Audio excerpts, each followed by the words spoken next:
கதைச்சிரம் நேயர்களுக்கு அன்பான வரவேற்புகள். இன்று நாம் எழுத்தாளர் ராஜம் கிருஷ்ணன் அவர்களின் கரிப்பு மணிகள் என்ற நாவலை காண உள்ளோம். ஒரு நாவலுக்கான பொருளை முன்னரே திட்டமிட்டு சம்பந்தப்பட்ட இடங்களில் பிரயாணம் செய்து மக்களின் வாழ்வை கண்டறிய அங்கேயே தங்கி அதை பற்றி நன்கு அறிந்த பின்னரே நாவலை எழுதுவார். இதுவே அவரின் தனிப்பட்ட சிறப்பாகும். இந்நாவலில் பெரும்பாலும் இவர் வட்டார மொழியையே பயன்படுத்தியுள்ளார். தூத்துக்குடியை சார்ந்த உப்பள பகுதிகளில் வேலை செய்யும் தொழிலாளர்களின் வாழ்க்கையில் நிகழும் நிகழ்வுகளே இந்நாவல் புரட்டாசி மாதங்களிலே உப்பளத்தில் பொசுக்கும் வெம்மையில், எரிக்கும் கதிரவனின் வெம்மையில், காலையிலிருந்து மாலை வரை கந்தலும் கண்பிள்ளையுமாக உப்பு பெட்டி சுமந்து அம்பாரம் குவிக்கும் சிறுவர் சிறுமியர், ஆண்கள் பெண்கள் பற்றிய கதையொட்டியே இந்நாவல் செல்கிறது. 1980 இலக்கிய சிந்தனையின் பரிசை இந்நாவல் பெற்றுள்ளது. இந்நாவலில் பெரும்பாலும் தூத்துக்குடி கன்னியாகுமரி பேச்சு வழக்கையே இதில் கையாளப்பட்டுள்ளது. அதை பேசுவது சற்று கடினமாக இருந்தாலும் என்னால் முடிந்த வரையில் முயற்சி செய்துள்ளேன். நல்ல சிறந்த நாவல்கள் அனைவருக்கும் சென்றடைய வேண்டும் என்னும் ஒரு சிறு ஆர்வம்தான். பொன்னாச்சி சாமான் துளக்கும் போது அங்கிருந்து ஓடிவிட பின்கதவு திறந்திருக்கிறதா என்று பார்க்கிறாள். பின்கதவு கம்பி வலைகளால் பாதுகாக்க பெற்றிருக்கிறது. ஆனால் பூட்டப்படாமல் திறந்துதான் இருக்கிறது. அவள் வெகு விரைவில் பாத்திரங்களை துலக்கி கழுவி கவிழ்த்து வைக்கிறாள். அச்சத்தில் உலர்ந்து போனாலும் குழாயில் கொட்டுவது நல்ல நீதானா என்று பார்க்க கூட தெம்பு இல்லை. அந்த தாழ்வரையில் ஒரு ஓரத்தில் வேண்டாத சாமான்கள் போடும் ஒரு அறை இருக்கிறது. பெயிண்ட் தகரங்கள், கொத்து வேலைக்கான தட்டுமுட்டுகள், நார்பெட்டிகள், உடைந்து போனதோர் நாற்காலி ஆகியவை இடம் கொண்ட அந்த அறையில் அவன் ஏதோ பார்ப்பவனாக பார்த்து கொண்டு நிற்கிறான். இங்க வாட்டி, வாரியில் இருக்கு பாரு, சுத்தமா இந்த ரூமை தட்டி பெருக்கு. அவள் பருந்தை கண்ட கோழி குஞ்சாக பதுங்கி தோலை போர்த்து கொண்டு உள்ளே செல்கிறாள். வாரியில் அவிழ்ந்து கொட்டி கிடக்கிறது. அவள் அதை திரட்டி கட்டும்போது அவள் மீது விழுந்து மாறாப்பு சேலையை தள்ளிவிடுகிறான். அவள் பலம் கொண்ட மட்டும் அவன் கையை கிள்ளி தள்ளுகிறாள். என்னைய விடுறா சவத்து மாடா, சவமே. காலை நீட்டி அவனை உதைக்க பார்க்கிறாள். வெளியே யாரோ நடமாடும் அரவம் கேட்கிறது. அவனுக்கு ஆத்திரம். அவளை சுவரில் வைத்து மோதுகிறான். உன்னை வழுக்கி கொண்டார எனக்கு தெரியும்டி என்ற மாதிரியில் அவளை ஒரு பார்வை பார்த்துவிட்டு மீசையை திருகிக் கொள்கிறான். அதை போன்றதோர் அருவருப்பான எதையும் அதற்கு முன் அவள் மனம் உணர்ந்திருக்கவில்லை. அவள் விற்றென்று திறந்த ஒற்றை கதவின் வழியாக குழாயடியில் வந்து நிற்கிறாள். மூலி, உனக்கு அம்புட்டு இருக்கா? செரிக்குமவ. உன் திமிரு பதங்கொலை நீயே வந்து விழுவ. பத்தினித்தனமா காட்டுற? வெளியே கார் வந்து நின்றிருக்கிறது. முதலாளிமார் யாரோ வந்திருக்க வேண்டும். அவன் நாய்வாலை குழைத்து கொண்டு ஓடுவதைப் போல ஓடுகிறான். பொன்னாச்சி பின்கதவை திறந்து கொண்டு ஓட்டமாக ஓடி வருகிறாள். தான் ஒரு கசத்தில் வந்து மாட்டிக்கொண்டது புரிகிறது. அவள் தப்பிவிடலாம். இந்த அளத்து சோழிக்கு முழுக்கு போட்டுவிட நின்று விடலாம்.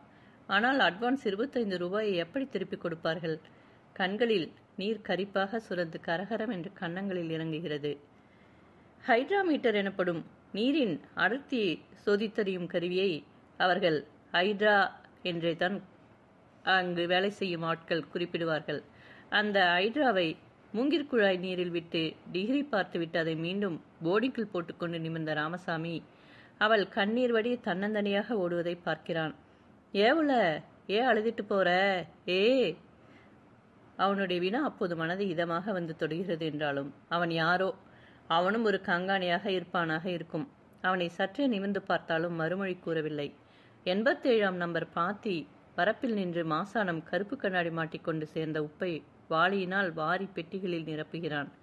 அடுத்த பாத்தி ஒன்றில் பேரியாச்சி நீண்ட பிடியுள்ள கொத்து பலகையில் நீரில் பாலமாக கட்டியிருக்கும் உப்பை சலங்கைகளாக உடைக்கிறாள். மாசானம் அவள் மகன்தான். கல்யாணம் கட்டி மருமகளும் வேலை செய்கிறாளாம். ஆனால் இந்த அளமில்லை. அவர்கள் குடியிருக்கும் செவத்தியாபுரம் அளத்திலேயே பணி செய்கிறாளாம். முகத்தை துடைத்துக்கொண்டு பெட்டி இல்லாமல் வந்து நிற்கும் அவளை மற்ற பெண்கள் பார்க்கின்றனர். அவளை குரோத பார்வை கொண்டு நோக்கும் வடிவம்பா கொடுத்து வச்சவிய நிற்கிறாவ. ஏட்டி, எங்கட்டி பார்த்து வாய பொழக்கிற? ஓ மாப்பிளைய அவுத்துட்டு கிடக்கா என்று இன்னொருத்தியை கடிவது போல ஏசுகிறாள். இங்கே பெண்களும் கூட எவ்வளவு கேவலமாக ஏசுகிறார்கள். மாமி ஏசுவாள். அல்லையல் சண்டை போட்டு பார்க்காதவள் அல்ல அவள். ஆனால் இந்த பாத்திக்கட்டில் உப்பு கசத்தில் புழுத்த நாயும் குறுக்கே செல்லாத வசைகள். நரநரவென்று உப்புக்கால் சதைகளின் மென்மையை வருடி வேறோர் வாழ்வு என்று அறிவுறுத்துகிறது. பசுமையற்ற அந்த உப்பு வெளியிலே மென்மையின் உயிர் துடிப்புகளுக்கு இடமே கிடையாது. ஏரி போல விரிந்திருக்கும் தெப்பங்களில் மீன் பிடிக்க காத்திருக்கும் கபடமான கொக்குகளைத் தவிர ஒரு புழு பூச்சி கிடையாது. இங்கே வந்து தங்கினாலும் இந்த உப்பு அவற்றை தன்மயமாக்கிவிடும். பொன்னாச்சி பெட்டி எடுத்து வந்து உப்பு சுமக்கிறாள். சுட்டெரிக்கும் கதிரவன் உச்சிக்கு ஏறி பாத்திகளின் நீரை உறிஞ்சுகிறான். அந்த நீர் உனக்கு மட்டும் உரிமையில்லை என்று உரைத்துக் கொண்டு வறண்ட காற்று குருதியை உழைப்பாக்கும் நெஞ்சங்களையும் உலர செய்கிறது. பெட்டி, உப்பு, நடை, சுமை, தட்டுமேடு, அம்பாரம் இவற்றிற்கு மேல் சிந்தையின்றி மனித துளிகள் இயந்திரமாகிவிடும் இயக்கம். இங்கு சிரிப்பும் களிப்பும் தோய்ந்த பேச்சு உயிர்க்காது. பொன்னாச்சிக்கு குடம் குடமாக தண்ணீர் குடிக்க வேண்டும் என்ற விடாய் விஸ்வரூபம் எடுக்கிறது. விருந்து கொட்டாயில் கொட்டிய குழாயை நினைத்துக் கொள்கிறாள். பகலுணவுக்கு மணியடிப்பார்கள். சோற்றுக்கொட்டுக்கு போய் நீர் அருந்தலாம். அங்கும் குழாயின்று. ஆனால் அந்த மாசானம் அதை குத்தகை எடுத்திருக்கிறான். இலகுவில் விடமாட்டான். உணவு நேரத்தை விட்டால் நீர் அருந்த முடியாது. கான்ட்ராக்ட் நாச்சியப்பன் குடைப்பிடித்து கொண்டு தட்டுமேட்டில் வந்து நிற்கிறான். பொன்னாச்சி அவன் நிற்கும் பக்கம் உப்பை கொட்டாஞ்சி அம்பாரத்தின் இன்னொரு பக்கம் கொட்டிவிட்டு திரும்புகிறாள். அம்பாரம் குவிக்கும் ஆண்டியை செருப்பின் அடியில் உப்பு நெறிய நின்று அவனை விரட்டுகிறான். நாச்சியப்பன் பின்னர் அவளை சீண்டவே குடையும் கையுமாக வரப்பில் இறங்கி வருகிறான். இரு கைகளையும் தூக்கி உப்பு பெட்டியை அவள் சுமந்து வருகையில் அவன் எதிர்பட்டு வேலையை விரைவாக்க முடுக்கும் பாவனையில் கைவிரலை அவள் விழாவில் நுழைத்து சீண்டிவிட்டு போகிறான். அந்த உப்பை அவன் மீது கொட்டி அவனை மிதிக்க வேண்டும் என்ற ஒரு ஆத்திரம் பற்றி எறிகிறது பொன்னாச்சிக்கு. ஆனால் ஏழாமை கண்களில் நீரை பெருக்கி பாத்தி காடுகளும் உப்புக்குவையும் வெறும் வெண்மைப்பாயல்களாக கரைய பார்வையை மறைக்கிறது. சிறுவயசில் அவள் தாயுடன் குளத்துக்கு குளிக்கச் செல்வாள். அந்நாட்களில் குளத்தின் நடுவில் மலர்ந்திருக்கும் அல்லிப்பூக்களை பறிக்க வேண்டும் என்று மிகவும் ஆசையாக இருக்கும். ஆனால் அம்மா அவளை கீழே இறங்க விடமாட்டாள். கணுக்கால் நீருள்ள படியிலேயே அமர்த்தி குளிப்பாட்டி துடைத்து கரைக்கு அனுப்பிவிடுவாள். இன்னும் இன்னும் என்று ஆழத்தில் இறங்க வேண்டும் என்று அவள் கத்துவாள். ஆளண்டி அறிவு கெட்டவளே, போனா ஓலையில மாட்டிக்கிட்டு முடிஞ்சு போவ என்பாள். ஆனால் அவளுக்கு அப்போது அது உரைத்ததில்லை. அந்நாள் மற்றவர் நீந்தி சென்று மலர் பறித்து வருவது அவளுக்கு கவர்ச்சியாக தோன்றும். பின்னர் அவள் தாய் இறந்து போன பிறகு ஒரு நாள் அவள் பூ பறிப்பதற்காக இரு கைகளையும் நீரின் மேல் அகலப்பாய்ச்சி கொண்டு ஆழத்தில் இறங்கினாள். சேற்றில் கால் புதைந்து விட்டது. தூக்க முடியவில்லை. கைகளை அடித்துக்கொண்டு அவள் தத்தளிக்கையில் பனையேறி வீராசாமி குதித்து அவளை இழுத்து கரை சேர்த்தான். ஏவுள்ள நீச்ச தெரியாம கசத்துல இறங்க என்று கடிந்தான். இப்போது அது நினைவுக்கு வந்தது. பகல் நேர உணவுக்கான ஓய்வு நேரம் 3:15 மணி. தம்பி பச்சைக்கும் அப்போது ஓய்வு நேரம்தான். இருவருக்கும் தனித்தனி தூக்குகள் வாங்கவில்லை. தம்பி கண்ணிமைகளில் காதோரங்களில் பொடி உப்பு தெரிய ஓடி வருகிறான். உப்பின் நொடியில் அதனுடைய நெடியில் கண்கள் கரிக்க கன்னங்களில் நீர் ஒழுகி காய்ந்து கோடாகி இருக்கிறது. முகத்தை நல்ல தண்ணியில் கழுவிட்டு வாரதில்ல, மேலெல்லாம் உப்பு. இத்த தட்டிக்க வேணா என்று அவன் மீது கையால் தட்டுகிறாள். படிக்க வேண்டும் என்று பள்ளிக்கு சேர்த்தால் ஓடி ஓடி வந்து விடுவான். காலையில் மாமி சக்திவேலுக்கு மட்டும் வெளியிலிருந்தேனும் இட்லியோ ஆப்பமோ வாங்கி தின்ன காசு கொடுப்பாள். அவளுடைய தாய் இருந்த வரையிலும் அதே வீட்டில் தனியெடுப்பு வைத்து இட்லி கடை போட்டாள். அப்படி வயிற்றுக்குண்ட பழக்கத்தில் காலையில் வெறும் தண்ணீரை குடித்துவிட்டு பள்ளிக்கூடம் போகாமல் ஓடி ஓடி வந்த அக்காளிடம் பசிக்குதக்கா என்பான். பிறகு அவன் படிக்காமல் பறவை பிள்ளைகளுடன் கடலுக்கு போவது அல்லது வேறு வேலை செய்வதென்று தாவி படிப்பதை விட்டுவிட்டான். தூக்கு பாத்திரத்தை திறந்து நீர் சோற்றையும் துவையலையும் அவனுக்கு கையில் வைத்து கொடுக்கிறாள். அக்கா, அங்கன ஒரு டைவர் இருக்கா. கடலுக்குள்ளேது மிஷின் தண்ணி குழாயில கொண்டிட்டு வருதில்ல, அந்த டைவர் தான் கடலுக்கடியிலிருந்து பைப்பெல்லாம் முடிக்கித்தாரா. பெரிய பைப்பு. நம்ம போய் பார்த்த கடலுக்கடியில் ஆழத்தில் போய் மீன்குட்டி மாதிரி நீச்சல் அடிச்சுட்டே பைப் மாட்டுறா. பொன்னாச்சிக்கு அவன் பேசுவது எதுவும் செவிகளில் உரைக்கவில்லை. ஆனாக்கா, அந்தாளு எப்பவும் கள்ளு குடிச்சிருக்கா. இல்லாட்டா தண்ணிக்குள்ளே கிடக்க முடியுமா? போலீஸ் ஒன்றும் அவையில பிடிக்காதாம். அளத்து முதலாளி பர்மிஷன் கொடுத்து அதுக்குன்னு 2 ரூபாயும் கொடுப்பானாம். பொன்னாச்சிக்கு அது ரசிக்கவில்லை. நீ ஒருத்தரிடம் போகாண்டா, பேசாண்டா, உன் ஜோலியுண்டு நீயுண்டுன்னு வா என்று அறிவுரை கூறுகிறாள். வயசாகியும் கவடம் தெரியாமல் வளர்ந்தும் வளர்ச்சி பெறாத பிள்ளை. இவனுக்கு அவளை தவிர வேறு யாரும் ஆதரவில்லை. ஆனால் அந்த கான்ட்ராக்டரிடமிருந்து அவள் எப்படி தப்புவாள்? இந்த தம்பிக்கு அவளுக்கு ஏற்பட்டிருக்கும் சோதனை யூகிக்க திறனுண்டோ? ஏக்கா, நீ சோறுண்ணாம எனக்கு எல்லாம் வச்சித்தார. இல்லராசா என்பவளுக்கு குரல் தடுதழுக்கிறது.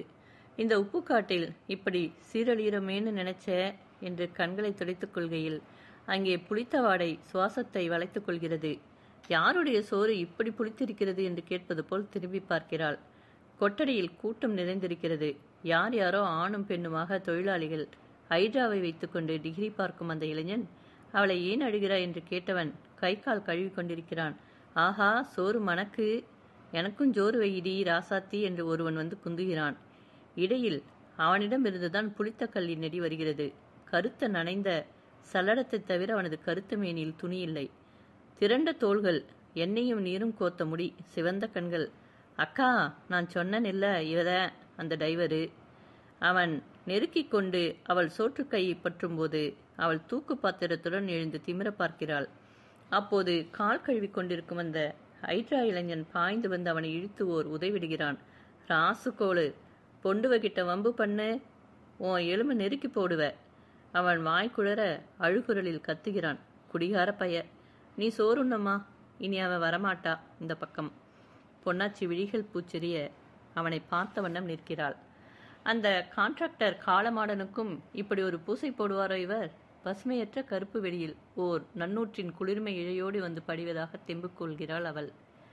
அந்த ஆண்டுக்கான முதல் உப்பை வாரி எப்போதோ அம்பாரம் குவித்து விட்டார்கள். ஆனால் கங்காணி தொழிலாளர் கூலிக்கு முதல் உப்பு வாரும் பூசை இன்னமும் போடவில்லை. ஆயிரமாக பறந்து கிடக்கும் ஏக்கர் பாத்திகள் எல்லாவற்றிலும் செய் நேர்த்தி முடியவில்லை என்று கணக்கு பிள்ளை பூசை என்ற ஆயுதத்தை இன்னும் நிகழ்த்தவில்லை. 4 மூலைகள் கொண்ட சிறு சதுரமேடு போல கட்டப்பட்டிருக்கும் பூடத்துக்கு வெள்ளையடித்து அழகு செய்வது கண்டு பேரியாச்சி பூடத்துக்கு பூஜை போடுறாக போல இருக்கு என்று ஆறுதல் கொள்கிறாள். அவர்களுக்கெல்லாம் இனி முழு கூலி கிடைக்கும் என்ற நம்பிக்கை பிறக்கிறது. பொன்னாச்சிக்கு அதை பற்றி ஆர்வமும் ஆவலும் இருக்க வேண்டிய அவசியமில்லை. ஏனெனில் அவளும் பச்சையும் கான்ட்ராக்ட் கூலிகள். அவர்களுக்கு நாச்சியப்பன் மனமுவந்து கொடுப்பதுதான் கூலி. பொது நிர்ணய கூலி முறையில் அவர்கள் அளத்தில் பணியெடுக்கவில்லை. பூடத்தின் முன் வாழை இலை விரித்து உப்பை அள்ளி வைத்து கற்பூரம் காட்டி கும்பிடுகிறான் பிச்சைக்கனி. அந்த முதலுப்பு முதலாளிகளின் வீட்டுக்கு போகும். உப்பு விளைச்சலை பற்றியோ நினைக்க அவர்களுக்கு உரிமையுமில்லை, ஒன்றுமில்லை. காலையில் எங்கோ ஆலைச்சங்கு ஒலிப்பதை கணக்கு வைத்துக் கொண்டு எழுந்து சின்னம்மாவும் அவளும் தம்பியும் அலுமினிய தூக்கு பாத்திரங்களில் பழைய சோற்றையோ களியையோ எடுத்து வைத்துக்கொண்டு அதையே கொஞ்சம் கூழாக கரைத்து காலை நேரத்துக்கு அறிந்துவிட்டு பாத்திக்காட்டில் நடப்பதற்கென பண ஓலை மிதியடிகளை கோத்து வாங்கி கொண்டே நடப்பார்கள். அந்த மிதியடிகளை ஒரு நாளைக்கு ஒரு சோடி பத்தாமல் பகலுடன் கிழிந்து விடுகின்றன. நரவென்று தெரியும் உப்புக்கு ரப்பர் செருப்பு ஈடு கொடுக்காது. வெட்ட வெளியில் பெண்களான அவர்களுக்கு இயற்கை கடன் கழிக்க ஒரு மறைவிட வசதி கூட கிடையாது. சூழியான அன்னக்கிளி தவித்து போகிறாள். எங்கோ கடற்புறத்தை நாடி அவர்கள் 4-5 பேராக நடக்கின்றனர். ஆச்சி, அடிவயிறு கல்லா நோவு என்று கிழவியான பேரியாச்சியிடம் அன்னக்கிளி கரைகிறாள். அவள் கண்கள் குழியில் எங்கோ கிடக்கின்றன. கன்னத்தெலும்புகள் முட்டி இருக்கின்றன. 4 குழந்தைகள் பெற்றிருக்கிறாள். இது 5வது பிள்ளை பேரு. புருஷன் 5-6 மாசங்களுக்கு முன் இவளை விட்டு ஓடிப்போய்விட்டானாம். அவளை பற்றி ஒரு மாதிரியானவள் என்று அழகம்மா பொன்னாச்சியிடம் கிசுகிசுக்கிறாள். ஏட்டி, நீர்க்கோவைன்னா பெருஞ்சீரகம் வெந்தயம் 2ஐயும் வெடிகட்டி கசாயம் வச்சு கருப்பட்டி போட்டு குடிக்கிறதில்ல? 4 புள்ள பெத்தவதானே என்று பேரியாச்சி இறைந்து பேசுகிறாள். பொன்னாச்சிக்கும் கூட சில நாட்களில் இட்டு போகிறது. கண்களிலிருந்து தாரையாக நீர் வழிந்து பார்வையை மறைக்கிறது. அதை துடைக்க கூட முடியாமல் இயந்திரம் போல வரப்புக்கும் தட்டுமேட்டுக்குமாக உப்பு பெட்டி சுமக்கிறாள். அப்பனை காணும்போது அவளுக்கு இப்போதெல்லாம் கசிவு தோன்றுவதே இல்லை. அவள் புறப்படும் போதெல்லாம் படுத்திருக்கிறார். மாலை நேரங்களில் எங்கோ தேநீர் கடையில் அரசியல் பேசிவிட்டு சுடுசோறு தின்பதற்கு வந்து விடுகிறார். அன்று பெட்டியை தலையில் வைத்து அவள் நடக்கையிலே மாமனின் நினைவே தோன்றுகிறது. பெண் குழந்தைங்க புறா போல நம் வீட்டு பாதுகாப்பை விட்டு வெளியே அனுப்பக்கூடாது என்று வாய்க்கு வாய் பேசுவார். மாமா எத்தனையோ நாட்கள் தூத்துக்குடிக்கு வருபவர் தாம் கயிறு வாங்கணும், இரும்பாணி வாங்கணும், தாசில்தாரை பார்க்கணும் என்றெல்லாம் சொல்லிக்கொண்டு பஸ் ஏறுவாரே, அவர் வரக்கூடாதா? அப்பனை பார்த்தாச்சுல்ல, கிளம்பு என்று சொல்ல மாட்டாரா? சின்னம்மாவின் மக்கள் அவளிடம் ஒட்டவே இல்லை என்று சொல்ல முடியாது. ஆனால் அவளுக்கும் நெருங்கி உறவாட நேரம் இருக்கிறதா? வள்ளிக்கும் குஞ்சரிக்கும் அவள்தான் சடை பின்ன வேண்டும். ஓடைக்கரையிலிருந்து மாமா தாழம்பு குலை கொண்டு வருவார். அவள் கத்தி கத்தியாக வெட்டி தைத்து விடுவாள். ஞானம் அவள் தட்டினால்தான் உறங்குவாள். வேலு முன்பு வைத்திரும்போது கூட அவனுக்கு புத்தகமெல்லாம் தட்டி வைத்தாள். அவனுடைய சட்டையையும் சராயையும் குளத்தில் சோப்பு போட்டு அலசி கொண்டு வந்து மூங்கில் கழிய நுழைத்து காய போடுவாள். பொன்னம்மா தோச்சா பொட்டியே போடவானாம் என்பான். அவன் பொன்னம்மா என்றுதான் அவளை கூப்பிடுவான். அவன் பரீட்சைக்கு படிப்பதற்கு அவளைத்தான் தேநீர் போட்டு தர சொல்லுவான். அந்த மாமன் விட்டு விட்டு அவர் இல்லாத போது வந்திருக்கலாமா? பகலில் உணவு கொள்ளும் நேரத்தில் ராமசாமி என்ற அந்த ஹைட்ரா பார்க்கும்பால் அவளை பார்த்து கொண்டு அங்கேதான் உணவு கொள்கிறான். அவன் அவளிடம் எதுவும் பேசுவதில்லை. ஆனால் அவனுடைய பார்வை பயப்படாதே, நான் இருக்கிறேன் என்று சொல்வது போல இருக்கும். அவன் தண்ணீர் குழாயில் நீர் அருந்துகையில் பச்சையிடம் தண்ணி குடிச்சுக்கோ என்று குழாயை ஒப்படைப்பது வழக்கமாகிறது. அவரு மாச சம்பளக்காரராக்கா, முதலாளிக்கு வேண்டியவளா என்று பச்சை பொன்னாச்சியிடம் கிசுகிசுக்கிறாள். அதனாலதான் மற்றவர் யாரும் சகஜமாக அந்த ஆளிடம் பேசி பழகுவதில்லையோ. உனக்காரு சொன்னா? அந்த டைவர் சொன்னா. அந்த ஆளோட அப்புச்சி முன்ன பெரிய முதலாளியை கொலை செய்யறதுக்கு இருந்தான்னு போலீஸு கண்டுபிடிச்சி ஜெயிலுக்கு கொண்டு போயிட்டாவலாம். அப்ப இவை ஆத்தா அழுதுச்சாம். முதலாளி இறங்கி இவரை வேலைக்கு வச்சாலாம். அப்பா இப்ப சொத்து போச்சாம். இப்ப மாச சம்பளமாம். அதான் பவுருன்னு கருவிக்கிட்டு போறா அந்த டைவரு. நீ அந்த குடிகார சவத்துக்கிட்ட பேசாதே என்று அவள் பச்சையை எச்சரித்து வைக்கிறாள். அந்த சனிக்கிழமை மாலையில் சின்னம்மா கூலி வாங்கி வருகையில் கருவாடு வாங்கி வந்திருக்கிறாள். சுடுசோறு வடித்து நிமிர்த்து முன் பச்சை சில நாட்களில் படித்து விடுகிறான். அவசரமாக வடித்து எடுத்து ஒரு துவையலை அரைத்து அப்பனுக்கும் குழந்தைகளுக்கும் பொன்னாச்சி சோறு போடுகிறாள். கருவாடா வரக்கலியா என்று நாருசிக்க உண்ணும் அவளில் அப்பன் கேட்கிறாள். சின்னம்மா பட்டென்று பதில் கொடுக்கிறாள். தலை புரட்ட காலுக்கு குழைச்சி போட எண்ணெயும் இல்ல. என்ன வேலை தெரியுமா? அப்பச்சி பேசவில்லை. தட்டில் கை கழுவி விட்டு நகர்ந்து கொள்கிறாள். தம்பி வாசல் திண்ணைக்கு போய் சுருண்டு கொள்கிறான்.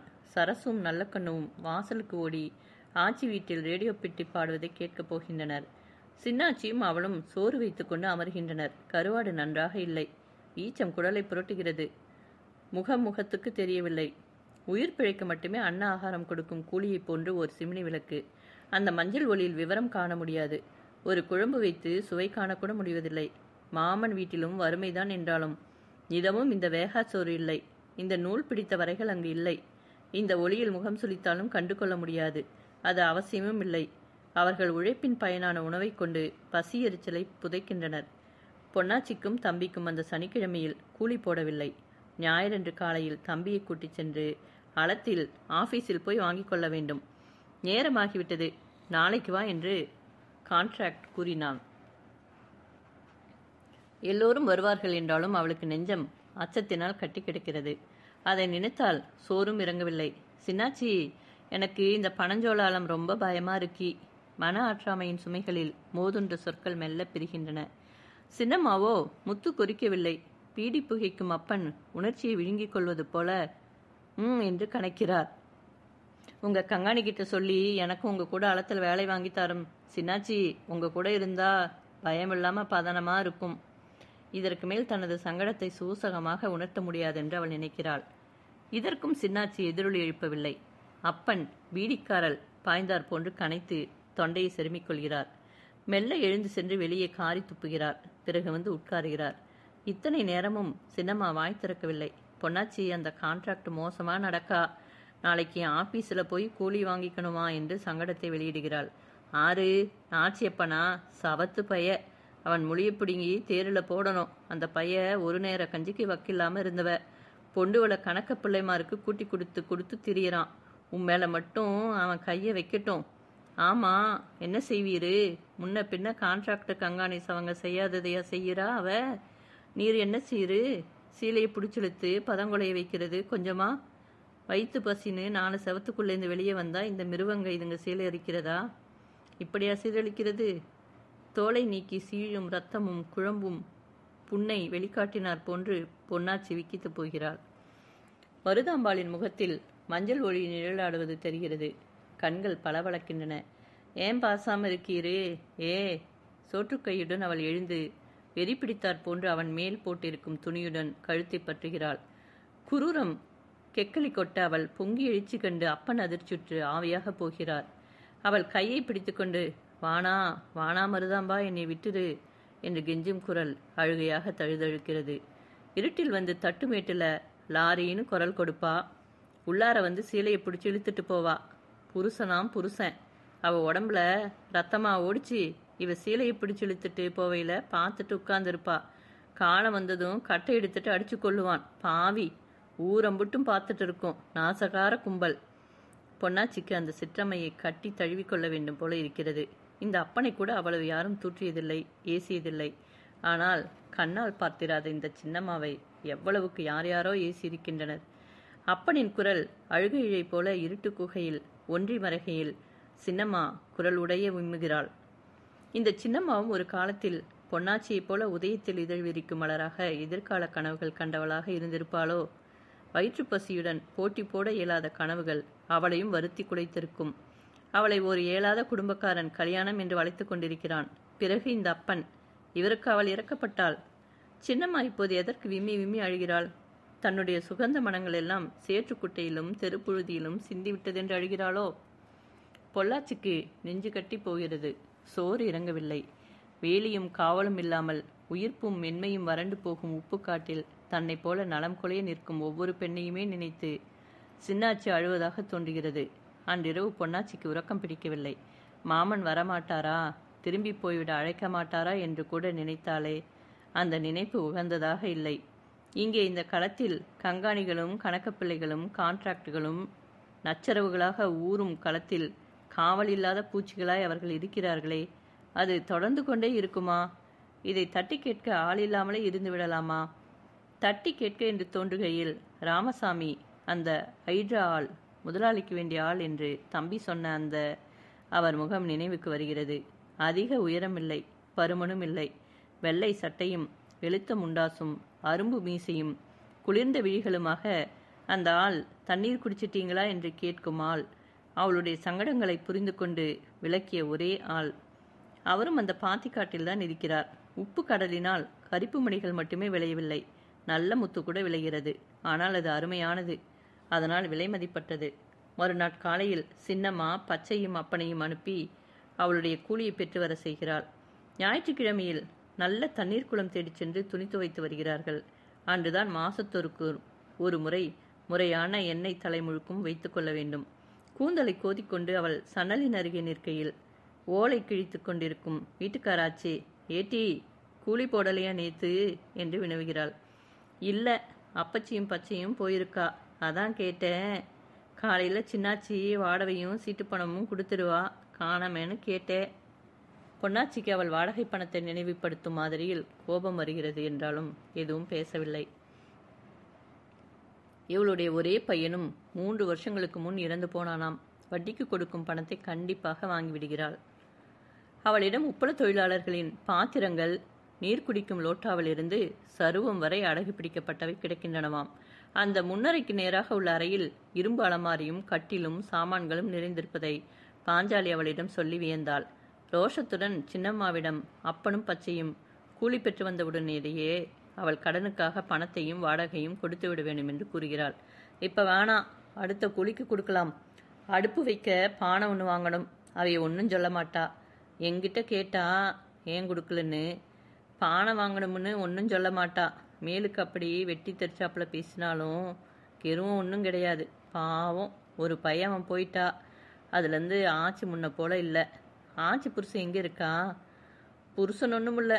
அந்த காலத்தில் ஆழத்தில் சோழி எடுக்கிறப்ப அந்த கணக்க உள்ள வாரானே, அவங்க குலைச்சி பெரிய முதலாளி இப்போ கிழமா படுத்த படுக்கையா இருக்கான்னு சொல்லிக்கிடுவா. அவனுக்கு கூட்டி வச்சுட்டா. அவ அந்த காலத்தில் பொம்பளைன்னா பேயா அலையிறவ. ஆனால் இத்தாச்சி ஒரு கௌரவப்பட்டாப்பளவே வீட்டோடு இருந்துட்டா. பொட்டி கிட்டி முடையும் இந்த வளவெல்லாம் அந்த காலத்தில் அந்த கணக்க உள்ள வகையாக வந்தது தான். ஒரு பையன் இருந்தா, நல்லா வாலிப்பா. அதான் போட்டா வச்சிருக்கே வாசல்ல, அதுதான். படிச்சுக்கிட்டு இருந்தா. காலேஜில் பொசுக்குன்னு போயிட்டா. எனக்கு சாமி இல்லை, என் சாமி செத்து போயிட்டான்னு அவள் கூறிய சொற்கள் பொன்னாச்சிக்கு நினைவில் மின்னுகின்றன. வயசு புள்ள எப்படி போயிட்டா? காரல் கீரில் அடிபட்டு போயிட்டானா? என்னென்னவோ சொல்லிக்கிறாவ. நமக்கு என்னம்மா தெரியும்? அந்த பையன் ஆனால் முதலாளி செருப்பத்தில் எப்படி இருந்தாவளோ அப்படியே இருப்பா. கிழவனுக்கு 4 பொஞ்சாதி கெட்டி மொத்தம் 12 ஆம்பளை புள்ள இருக்கான். கடைசிக்காரன் தான் வேதக்கார பொம்பளை கெட்டி கிறிஸ்டின் ஆயிட்டா. அவியலுக்கு அளத்தில் செவந்தியா வர பக்கம் பிரிச்சுட்டாவ. அவ தான் துறையாளம்பா. முன்ன ஒன்றா இருந்த அந்த காலத்தில் நான் கூட செய்நத்தத்துக்கு 1.25 ரூபா கூலிக்கு போயிருக்கேன். அந்த பிள்ளையெல்லாம் அப்படி அச்சா முதலாளியை போல இருக்க மாட்டாவலாம். சொல்லிக்குவா. எனக்கு என்ன தெரியும்? நடந்தது என்னன்னு கிழக்கால உதிச்சு மேற்கால போறவனுக்கு தான் தெரியும். இந்த பையன் பங்களாவுக்கு போனான்னா ஒரு நாள் போட்டோவை பார்த்தானா. ஆத்தா கிட்ட வந்து நானும் அவைய மகன்தானே, எனக்கு ஒரு பங்கு சொத்து வரணுமில்ல, 10 லட்சம் பங்கு இல்லைனாலும் 1 லட்சம் வரணுமில்ல நானாம். வக்கீல கேட்டு அவரை கண்டு பேசுவேன் நானாம். பிறகு என்ன நடந்ததுன்னே தெரியாது. வக்கீல் புறத்துல அம்மன் கொடை வரும். அன்னைக்கு தான் தேரியில இந்த பையன் அந்த ஆளை விழுந்து கிடந்தா. நீல டவுசரு சரட்டு எல்லாம் அந்த ஆளை இருக்கு. ஆச்சி கூத்து பார்க்க உட்காந்துருக்கா. செய்தி சொன்னாவ. போலீஸ் எல்லாம் வந்தது. என்னோ தண்ணியை குடிச்சிட்டா அதுதான்னு சொல்லி மறைச்சிட்டாவ. பொன்னாச்சி திடுக்கிட்டு திகைத்து சொல்லெழும்பாமல் அமர்ந்திருக்கிறாள். அடுப்பு திகு திகுவென்று எரிகிறது. பானைச்சோறு பொங்குகிறது. சின்னம்மா ஒரு சுள்ளியை இழுத்து நீரை தெளித்து சிறிது அணைக்கிறாள். அப்படியா? அப்படி கூட செய்வாங்களா சின்னம்மா? அப்போ அந்த அளத்து முதலாளிக்கு 12 லட்சமா இருக்கு. நமக்கு என்னத்தா தெரியுது? நான் லட்சத்தை கண்டமா மிச்சத்தை கண்டமா? சொல்லிக்குவாக. உப்பு தொழில்ல ஓரம் போடணுமா களை எடுக்கணுமா, பூச்சி பிடிச்சிருமான்னு பயமா? மிஞ்சி மிஞ்சி மழை பெஞ்சா கொஞ்சம் கரையும், மறு வருஷம் காஞ்சா உப்பாகும். இந்த தூத்துக்குடி ஊர்லேயே பேயறதில்லையே. காயிறது பார். பேஞ்சிச்சுன்னா அளத்துக்கு வேலைக்கு வர ஆளுவ ரொம்ப இருக்க மாட்டா. காஞ்சிச்சுன்னா கோயில்பட்டி அங்கே இங்கேருந்தெல்லாம் கூலிக்கு இங்கே ஆள் வந்து விழும். அதனால முதலாளிமாருக்கு நட்டம் எங்கேருந்து வரும்? சிப்சம் மாங்கு எல்லாம் மூடையா விலை. சிமெண்டி ஃபேக்ட்ரிக்கு அப்படியே போகுது. நாம சுமக்கிறோம், வேற என்ன தெரியுது? பொன்னாச்சி சிலையாக இருக்கிறாள்.